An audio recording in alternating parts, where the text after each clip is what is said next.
So, hi there, ladies and gentlemen. Time for me to comment on your comments. So, I believe we start with this one by Patricia. Short, sweet and practical, good basic vocab. By all means, continue making these shorties. Thanks, Alexander. By the way, I love it when you say my name in different languages.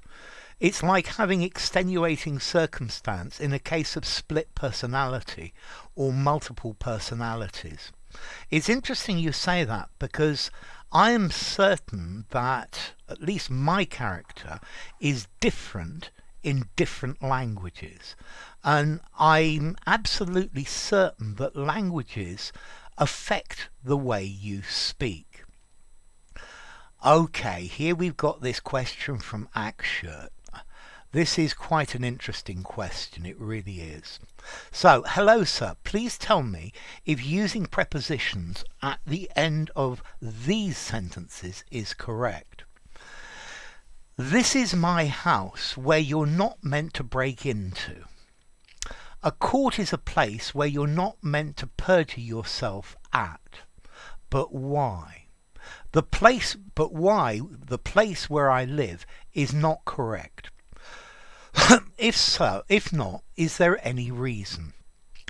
Okay, this is actually a very difficult question. But let's look at it. The first thing I would say is this is my house where you're not meant to break in without the to. Yeah? A court is a place where you're not meant to perjure yourself. It should say yourself, but that's fine. Without the at. The place where I live without the in. So, your first question is going to be, so, okay, you've taken off the to, but why leave the in? Because the phrasal verb is break in, and without the in, it doesn't make any sense. So, let's see. In these two sentences here, you're using where as a relative pronoun. And informally, we often use where to introduce a defining relative clause. Yeah? Instead of using a preposition with which. So, this is my house, into which you're not meant to break in. Which you're not meant to break into. A court is a place at which you're not meant to perjure yourself. Which you are not meant to perjure yourself at. Okay. So, next question. Okay. Oh, sorry. Let me give you an example of this. So, I know a restaurant where the food is excellent. A restaurant at which the food is excellent. Now we get to the case of where. Yeah? Where, which with prepositions the whole time. Okay, so this phrase, for example, where are you at? Yeah, where is this road going to? Okay, many people don't like this, or many grammarians don't like this. Where are you at? No, just where are you? Yeah. Where is this road going to? Where is this road going? In both of these cases, the preposition, it doesn't add anything to the sentence. It doesn't add anything to the meaning of where. Okay, and then you have other examples of this. For example, yes, this is a case where the preposition is not used. A case in which the preposition is not used. Sorry, I've got slightly lost because I made myself some notes. Okay, so, however, when you use from with where, then you need the preposition. Where are you coming from? From where are you coming? Okay, although so But this, where's this leading to, or where is this road going to? You'll find people saying it, but you won't find it very often in books and things like that. So let's look at it a bit more. When you use where to refer to a point of origin, you use from. Where did this come from? What is its point of origin? Yeah. Where did this letter come from? Yeah. Where was it sent from? Okay. And you've got it.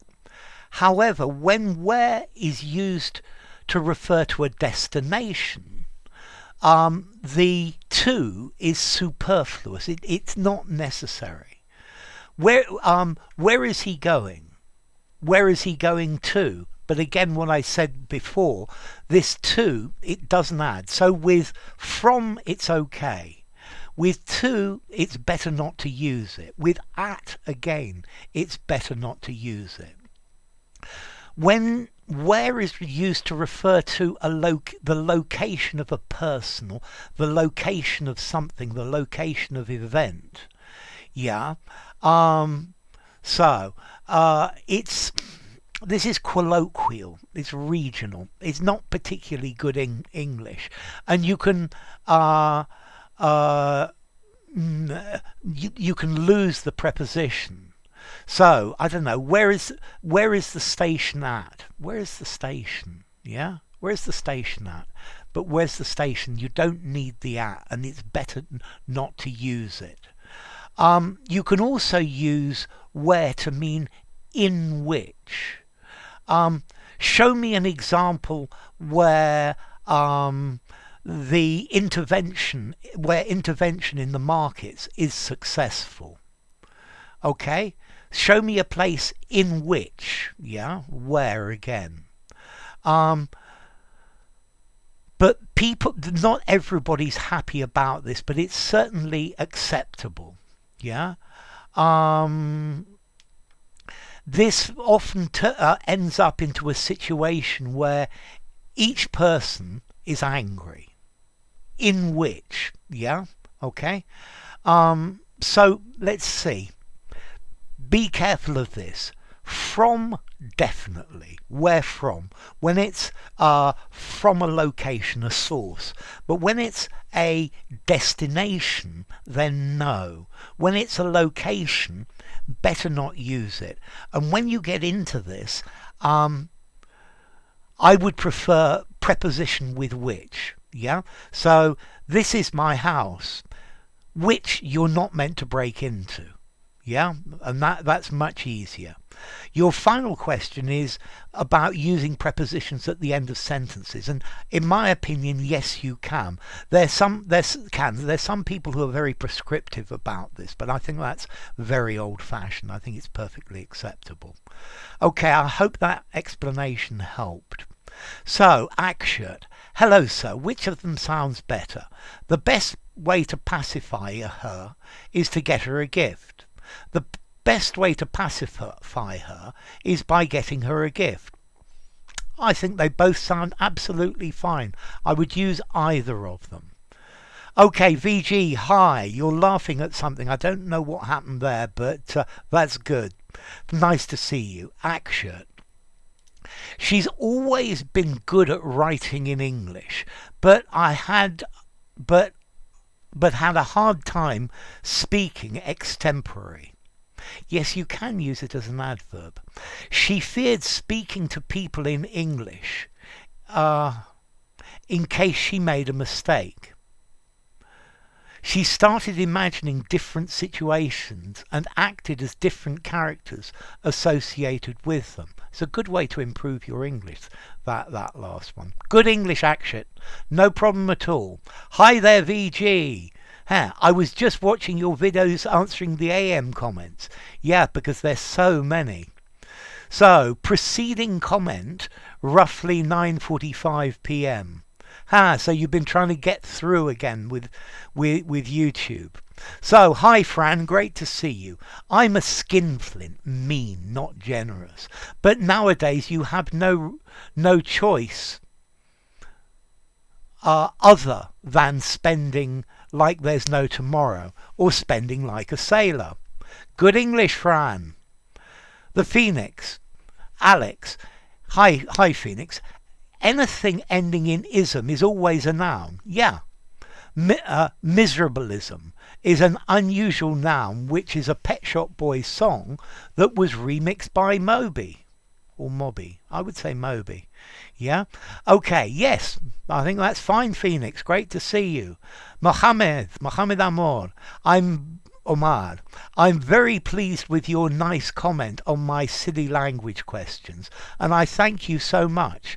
In my opinion, the only silly question is the one you don't ask. So, just ask. Hi, Fran.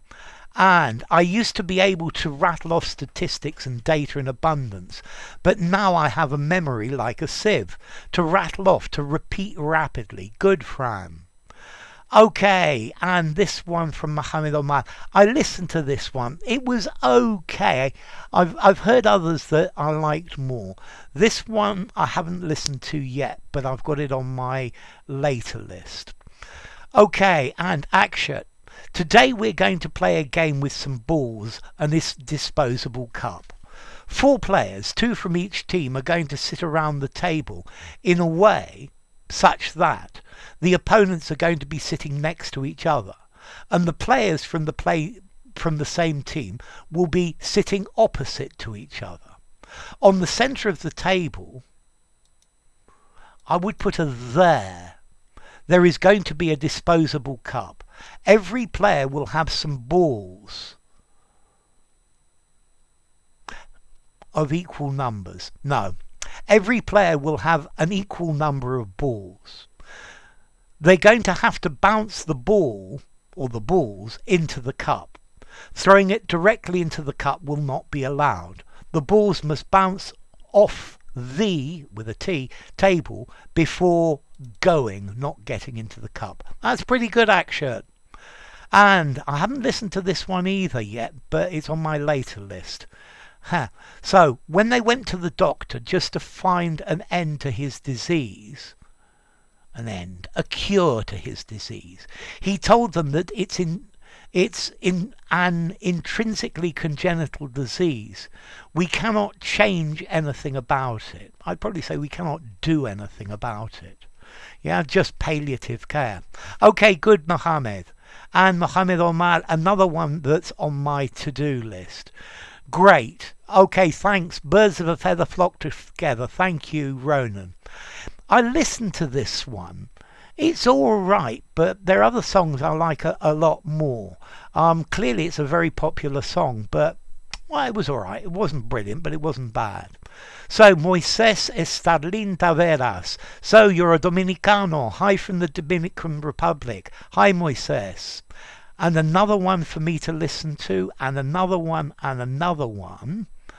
And in Waku, CNN top headline 3/1/2022. Ukraine reels, woo, from brutal Russian onslaught. I wouldn't know what exact meaning of news. Subject line. Thank you for the good quality of videos. So I wouldn't have known the exact meaning of the news headline, a headline. Okay, I wouldn't have known the exact meaning of the news headline. Yeah, okay. If it hadn't been for your video, I thank you for the good quality of your videos. Thank you, Inwaku. This one of mine, I quite like. This lady has a very nice voice, yeah? And it's her in this next one as well. Yeah, my heart is happy with you, how sweet the days are.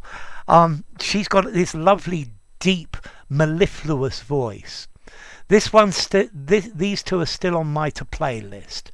Esther Hernandez. I dare say it's the best explanation of this concept. Glad to hear you, mister. Okay, probably better, sir. Glad to hear you, sir. Yeah, you could say mister, but sir's better. Thank you, Esther. And Mohammed, war must be invidious because it makes people frightened. Good English, Mohammed. Jan Clements. Hey, Mr. English Language, you used the wrong word on this. It's has, not as. Yep, I know, unfortunately, but I can't change it. So, Fernando Villavicencio. Are heiser, are soppy and corny synonyms? No, they're not. Let's see, something that's soppy is over-emotional.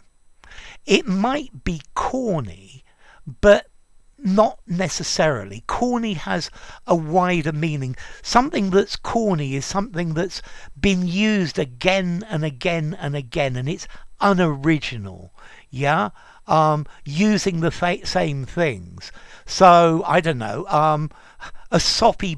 showing a soppy bunny rabbit to get 1 million views in Facebook. Well, it's probably soppy and corny as well, because it's been done millions of times. So they're different. Okay, thank you, Fernando. Navanitha, he's so soppy he can't perform the audition on his own. Okay, good English, Navanitha. My dog sopped. My dog was sopped because by sudden rain. Sudden rain sopped my dog. My dog was sopped by sudden rain. So I had to towel him up. I guess I had to towel him, I would probably put dry. My dog was sopped up by sudden rain. So I had to towel him up. I had to towel him off. And Phoenix, I couldn't stand the soppy rom-com as an example. I like this phrase, rom-com. I think this is a romantic comedy. Yeah? Alex, can you make a video about the word censorious? I'll give you a link later.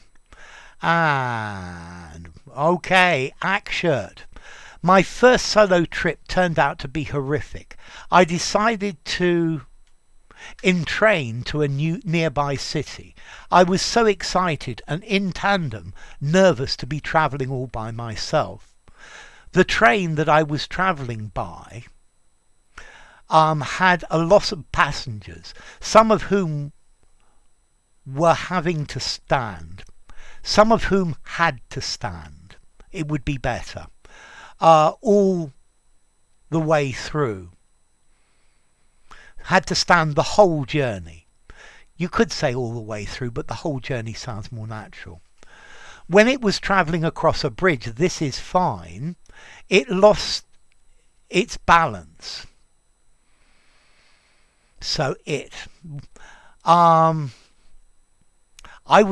lost its balance. I would say the train tipped over and plunged into the river. I do not remember what happened to me after the accident. I vaguely remember a few things. I could hear people shouting and everyone seemed to be swimming in blood. When I came to, good phrasal verb, I was at a ground which was temporarily converted into a hospital. At a ground, a cricket ground, a football ground. I was at a place which had temporarily been converted into a hospital. When I came to, I was at a place which had temporarily been converted into a hospital. Luckily, I was not much injured. Okay. All my bags must have flown through the air, have flowed down the river. Flow, flowed, flowed. Fly, flew, flown. Okay, all my bags must have flowed down the river. I knew that it was going to take some time for my family to come, as it was far from my home, as my home was far off. I tried calling them using somebody's phone, but no one picked up. Having had a near-death experience recently, I had become even braver. I would probably saying that. Having recently, so this is not wrong, but it would read more naturally. Having recently had a near-death experience, I had become even braver. So I decided to head off to my home. Okay, good work, Akshat. And Giliola. If a book absorbs you, you understand it very well when you enter the book, and you sop up, good use, those clever phrases that you would like to accompany you throughout your life. I love that. That's good work, Giliola. And a good one again from Nitu. Yes, definitely. Okay. Don't quaff and drive. This is Jose Pagan, or Jose Pagan, I don't know. So don't quaff, drink and drive. Good English. Good motto as well. So, Narasimha, Rao Kondapali. It's awesome, thank you, sir. So nice of you. So, okay, yes, it's awesome, sir. This posh video I sent out this morning. Manji, hi there, Manji. Golly, what an enormously helpful lesson. Haven't heard such marvellous words in yonks. I've had a jolly good time watching this video. Great English. I love it, Manji. Well done. Roland, she pretended to be sick in order to skive off school. Absolutely, good English. RMJ, absolutely marvellous. Thanks for watching, RMJ. And Manji again. Hi, Manji. I had a beastly dull wedding party last night. The groom became blotto soon after having a few drinks and started passing lewd remarks to the lady. And again, that was really good to the ladies. That was very good, Manji. And Patricia says that was a jolly good comment. That was a jolly good comment. I think I have a bloody hangover. It's been yonks since I haven't had one. Normal, I don't drink. Wait a second, you've got this one wrong. It's yonks since I've had one, because if you say it's yonks since I haven't had one, it's absolutely ages since I haven't had a hangover. So I have a hangover every morning. Manji, I'm enormously happy that you liked my comment, dear Pat. Okay, that's great. And Patricia says, Dear Manjira, I'm drunk with happiness. Yes, stone drunk. Notice this is alluding to the phrase stone cold sober. Yet I never drink. That you are happy because the guy at the bar was so blotto. He didn't look at me. Although I was wearing a ravishing princess dress. And he doesn't know I've set my heart on him. Silly, aren't they? The whole bunch of blokes.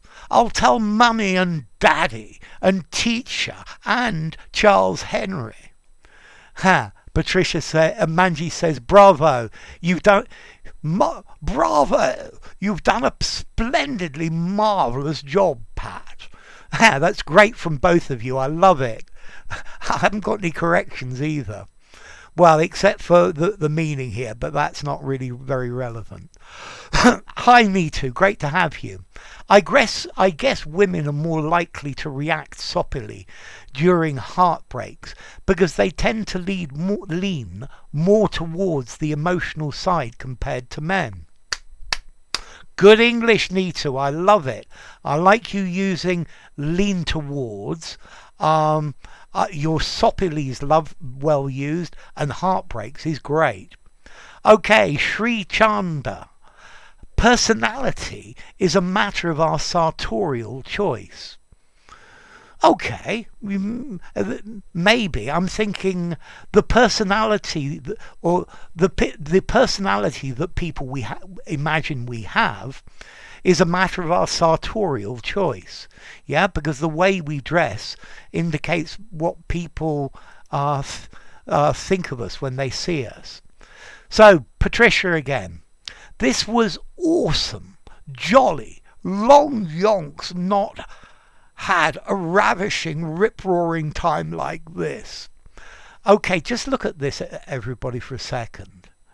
Long yonks not had. So this is making it informal. So it has been long yonks. I have not had but she's taking this out to make it more informal and making it shorter. This is very much like journalist or newspaper speak or headline speak. All the students are bloody blotto, obliterated, phased out, deadbeat KO. Thanks, Charles Henry Alexander. If you don't want us wallowing in bed all day, we'll have to have several swigs of cinnamon coffee with clouds of milk and honey, and some croissants, and cheesy titbits. Toodle pip. Okay, this is a posh way of saying goodbye. Toodle pip. Okay, and 8:07 a.m. Thursday, 3rd of March. Even Catty Puss and Mickey Mouse are tight and suffering from a hangover. Plight. Hands and knees, breakfast a daisy, etc. Okay, so, and suffering from hangover plight. I think you could probably use it like this. But notice it's informal because she's missing out lots of words. And suffering from the plight of a terrible hangover. But this, it's just reductive. Hands and knees breakfast. So this is a breakfast where you have to go on your hands and knees. And again, a lot of the words are missing. Hands and knees, breakfast a daisy. I think the a daisy is like whoops a daisy when you fall over. Good work, Patricia. So, thanks, VG. I'm glad you liked it. He's jolly lucky because he's a jolly man who leads his life very well, despite having lots of difficulty. Good. Both meanings of jolly. Very and happy. Good. VG, I went on a jolly to the coast on Friday with my family and came back on Tuesday. That's good as well. A happy trip. It's so childish to jolly someone because because it's a person they like. It's so childish to jolly someone because they're a person they like. The beastly shadow in the fog turned out to be a cat. Good English, VG. You can't be beastly to someone because you don't like their lifestyle. Fine, VG. I don't understand why you'd bait his enthusiasm. Okay, here to bait means to make somebody angry. In this, I used he's in a bait, meaning he's angry. Yeah, the boss is in a bait today, so be careful. He's in a bad mood. She baited her breath when talking about her brother's death. Okay, maybe she, you see, normally bated breath means you're waiting excitedly for something. This comes from abated, to abate, to stop breathing. She stopped breathing when talking about her brother's death. I guess, but I'm not so happy with this one, VG. And Patricia says, remiss. Don't worry, you can catch up this year. It's in December. Okay, because the thing says it was very remiss of me to forget it was your birthday. And VG, it's been yonks since I went out with my friends for the first time. Good English. VG. Why don't you squirrel away some of the money you earn from work instead of spending it all just to get tight at a bar during the night? That would certainly help you pay your bills on time. Yes, but VG, you miss one important thing. Henry is lazy. Henry doesn't work. Henry sponges off his family. Yeah, he would do anything rather than work. Yeah, and that's why he never has any money. Yeah, okay, so he's always sponging off his family and then spending it all in the bar just to make things worse. Okay, VG, there's no need to be tight with your money when investing in your own safety. Good English, VG. With only 4 bottles of wine, she got blottled and had to be driven home. The word you want is blotto. Yeah, she got blotto. She got blottled. It might be in the dictionary. I'm not convinced it's not, but blotto was the word in the video. Lucas got himself into a major bind this time. To bind, to tie together, to get into a bind, to get into a problem. He got into a bait and slammed the door when he left. Good. This is a good use of bait, VG. Golly, this chocolate is absolutely delicious. Probably from cacao grown in Brazil. Hi, Count. Great to see you again. By golly, Charles Henry Fortescue. It's been a month of Sundays since I've seen you. Great work, Count. And VG. She's not a fan of football, but she's definitely a fan of rugger. Okay, she's not, I would probably say, a fan of football. It works. You could also say a football fan, but she's definitely not a rugger fan. Notice most people say rugby, but only posh people say rugger. Yes, it's what they call it in posh, expensive British public schools. Public means private. Tight again with the comments. Okay, thanks, Patricia. You can count on him. He's such a brick. Yeah, he's so dependable. A brick. Sheed. Sop it up, says a mother seeing her child showing difficulties to scoop up the end of their soup. P.S. I was about to put her soup, but I wrote down there instead to check if I've well understood. Yes, I've understood well. Yes, you have. So, Sheed, this there is perfect. Yeah, because we don't know if the child is a he or a she, and you're using there to say his or her. Very, very good indeed. I'm glad you've got that. Continue doing it like that, Sheed. Scoop up the end of their soup. Yeah, the sentence works fine as well. Good with the there. VG. She looks so ravishing in the photos she posted on Facebook, wearing an orange cosy at the beach. I love the word cosy. Very good indeed, VG. It's great. She looks so ravishing in the photos she posted on Facebook, wearing an orange cosy at the beach. That's great. And Patricia, 9 a.m, traipsing downtown with my tipsy tall stories and mongrel comments. No, your comments are very good. I like the way you write. Okay, Tuti Lee. Hi, Tuti. It was very oblivious of me to forget your birthday. Unfortunately, no. The answer is remiss, Tuti. Oblivious means you don't know about something. So I went into the restaurant and ordered all sorts of expensive things, oblivious of the fact that I didn't have any money in my pocket. So I didn't know that this was the situation. Yeah, I was oblivious to the fact that his grandmother had died when I asked him how she was. So if you're oblivious, you don't know something. Yeah, it's a fact that you don't know. Yeah, I have a feeling I might win this one. I might actually have managed to confuse everyone. No, there are definitely people out there who got the answer. So, since he was late, the man supped his soup quickly and left. Okay, good English. Notice, sup or sups is for supper.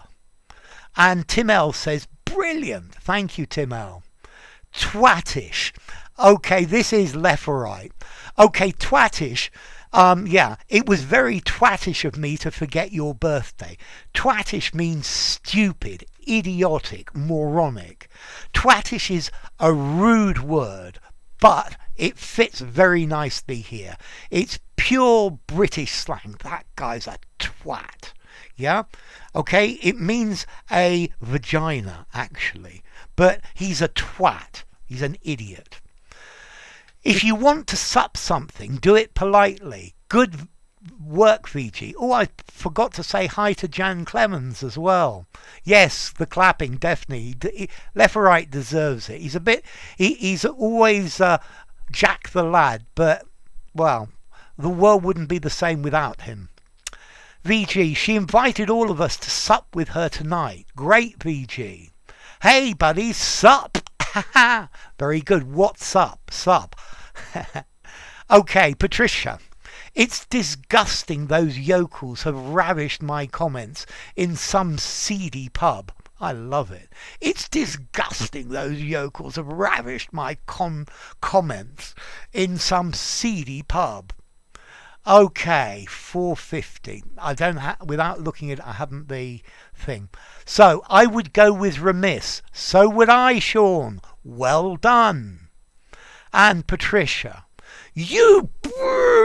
I'll jolly well deal with your swagger if you have so many swigs at my comments.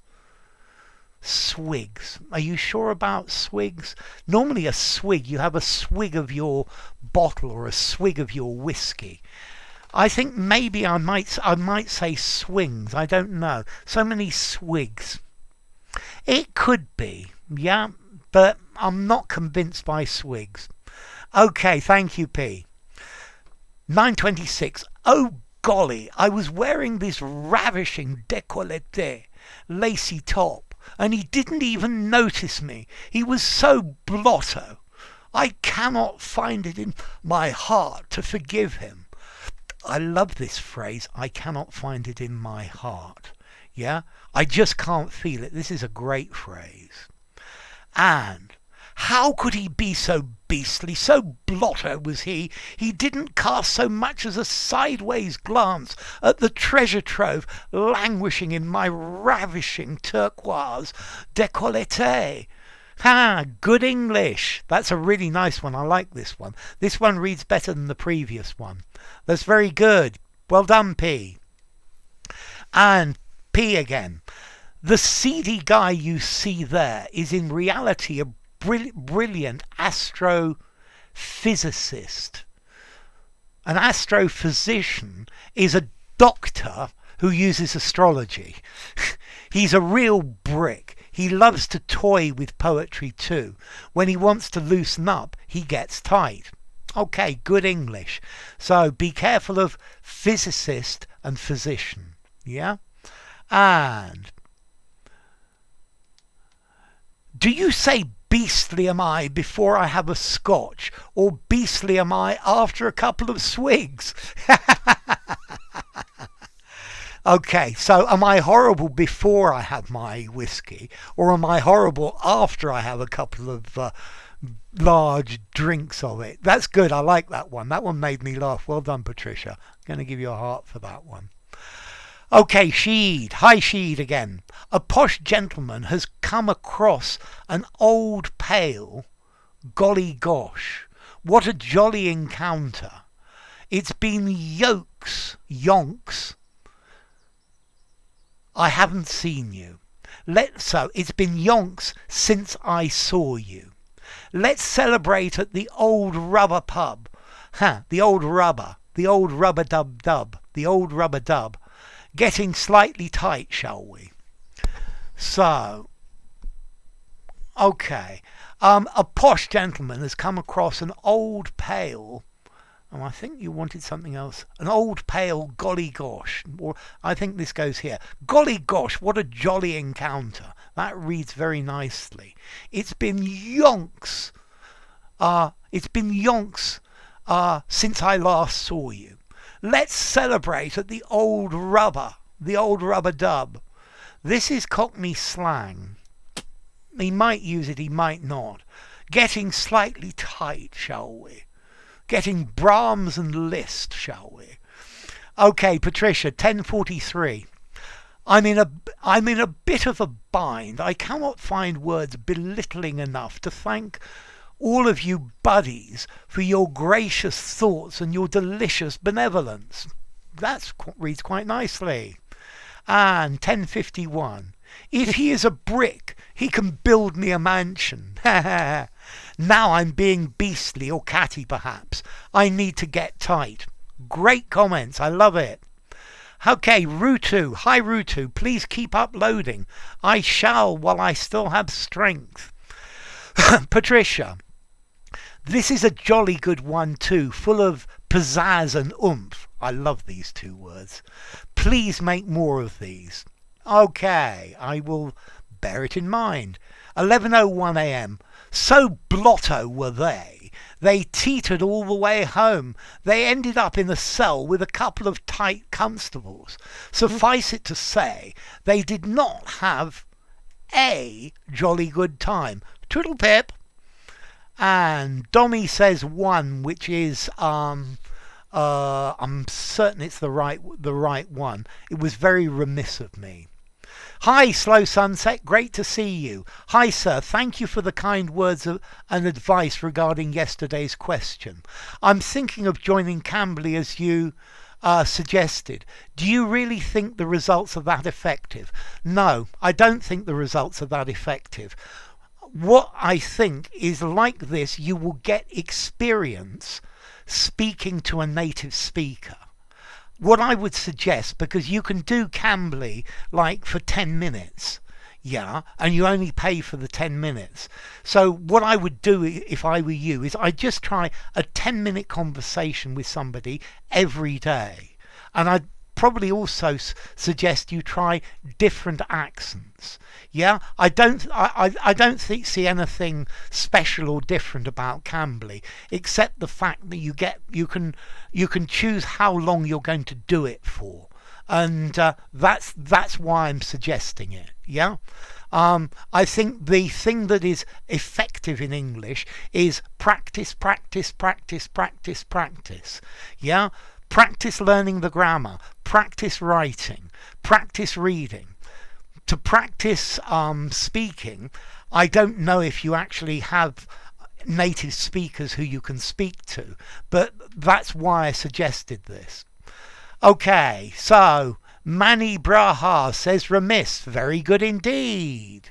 I used to think that the wolf and the dog are friends. That's very interesting. In Russian, Ronan, the dog and the wolf are friends. In British culture, and I think further west in Latin culture, the dog and the wolf are deadly enemies. Yeah, I know there's this wonderful Russian story about the dog and the wolf, and the dog gets kicked out and the wolf helps the dog to get back in with his master. Because the wolf pretends to steal the baby, and then the dog saves the baby, yeah, and then there's this wedding afterwards. Okay, Patricia, lacuna versus dilemma. Okay, this is a funny, funky one. I'm glad you like it, Patricia. And Manji, remiss, absolutely. Well done, Manji. Mostly in such a situation, I choose only words that I know. I guess it is oblivious, but after looking up the definitions of each, I lean towards remiss. It's remiss.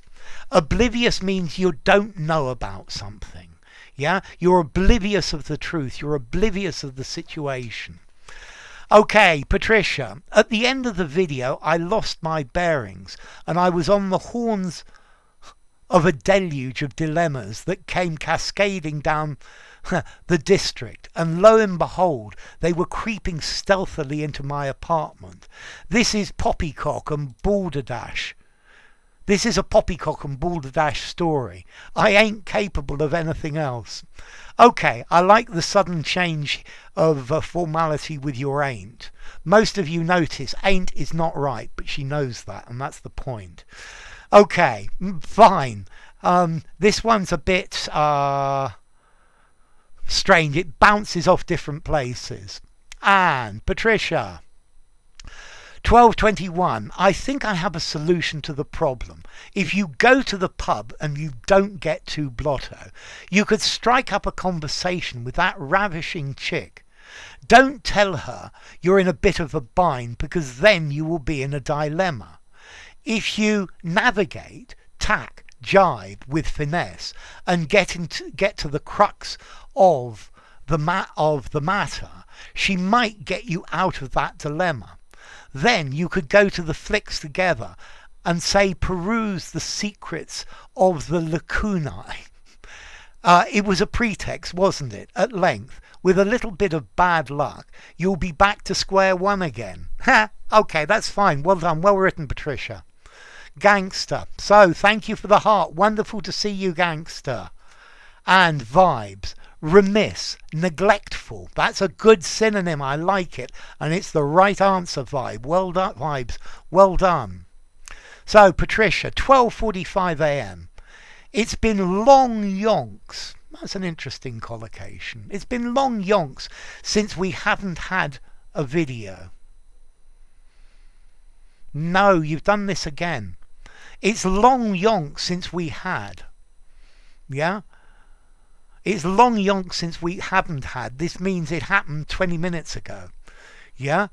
Just been gorging ourselves with ice cream and chips in the tight presence of the idiot box. The idiot box is the television. Okay, it's been long yonks since we had. Yeah? Be careful of this. Second time. Okay, the gangster. I literally love it, my dear sir. What an amazing video of yours. So, thank you, gangster. It's great to have you. You said the other day you've been terribly busy. Okay, George Abraham. Yep, I'm ready for this comment as well. That's good. Okay, it would have been much better if you had explained the meaning of each word. I quite agree with you, George. So, here comes some explanations. Jolly in posh means very. Oh, jolly good. It was jolly expensive. This is jolly difficult. Beastly. So you call somebody beastly when they're not nice to you. That beastly man. That beastly traffic warden. Yeah, it's saying this is a horrible person that you detest, using it to talk about people you don't like.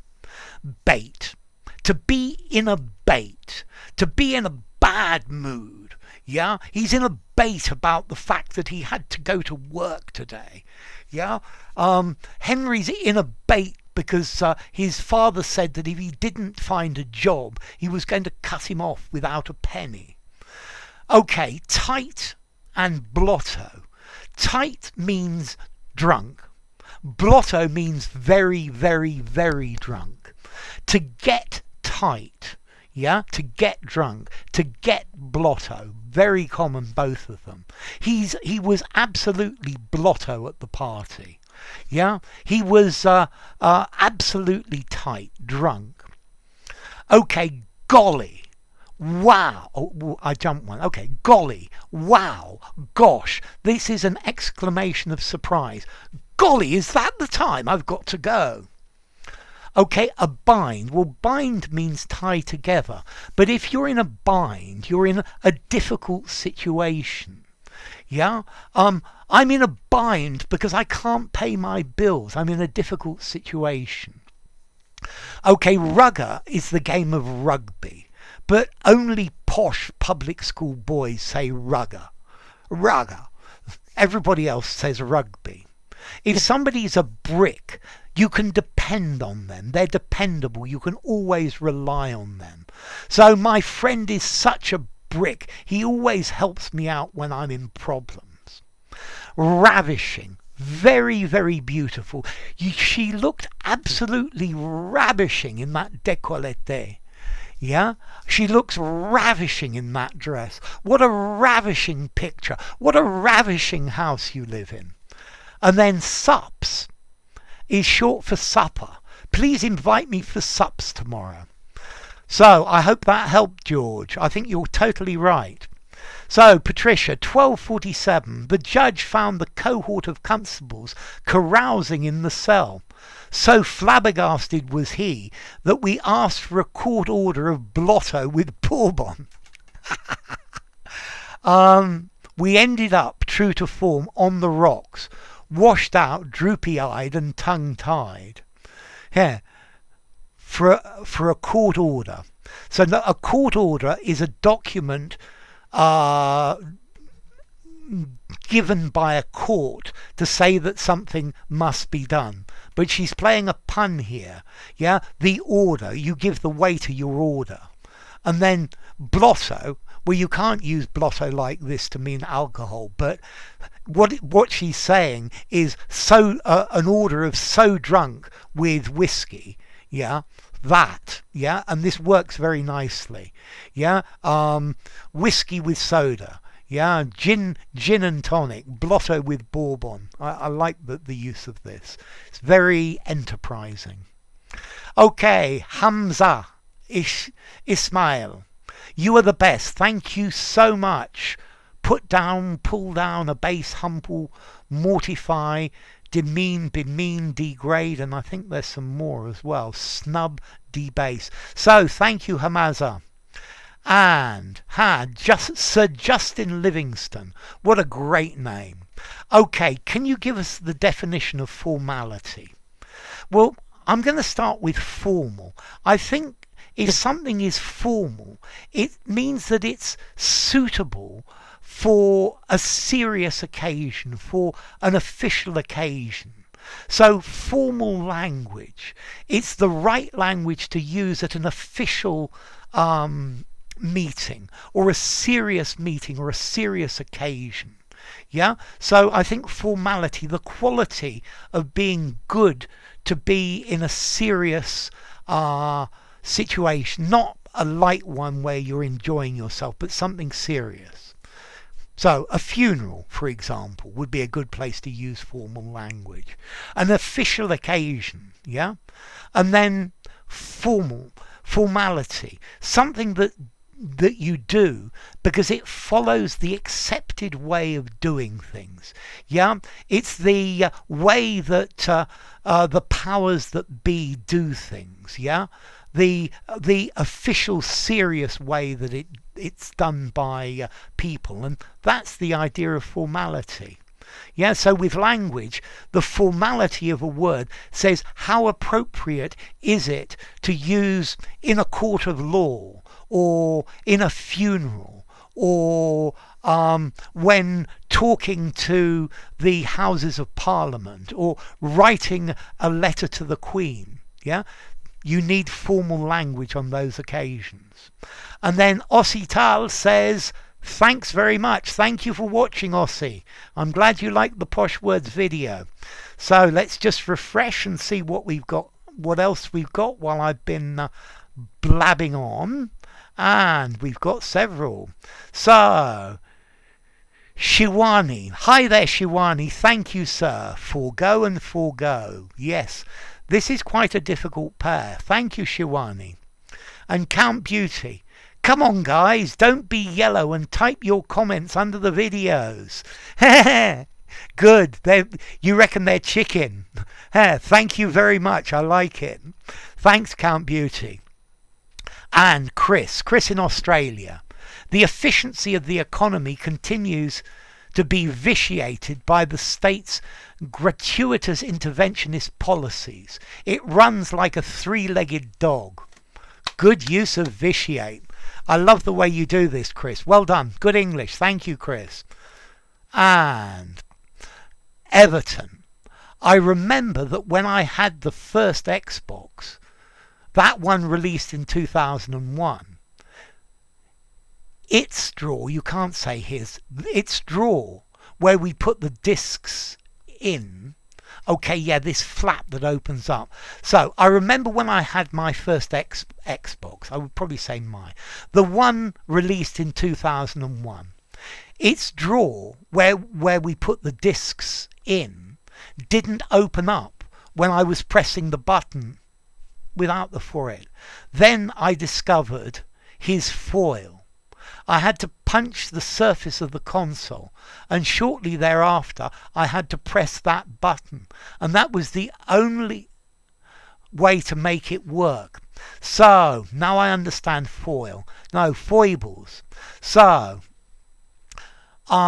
it didn't open up when I was pressing the button for it. Then I discovered its foible or its foibles. I had to punch. I would probably say tap, because punch is hard. Yeah, I had to tap or press. I think tap's probably the best word. The surface of the console, and shortly thereafter, I had to press that button. That was the only way to make it work, to make it come out. Okay, so thanks for commenting, Everton. And let's just refresh one more time just in case. But probably if you enjoyed the video, give it a rating, subscribe to my channel, and I'll see you soon. Bye for now, not quite. Afzal. Yeah, you always manage to comment at this time. Remiss is more suitable. Absolutely right. So, see you all later. Thanks for commenting.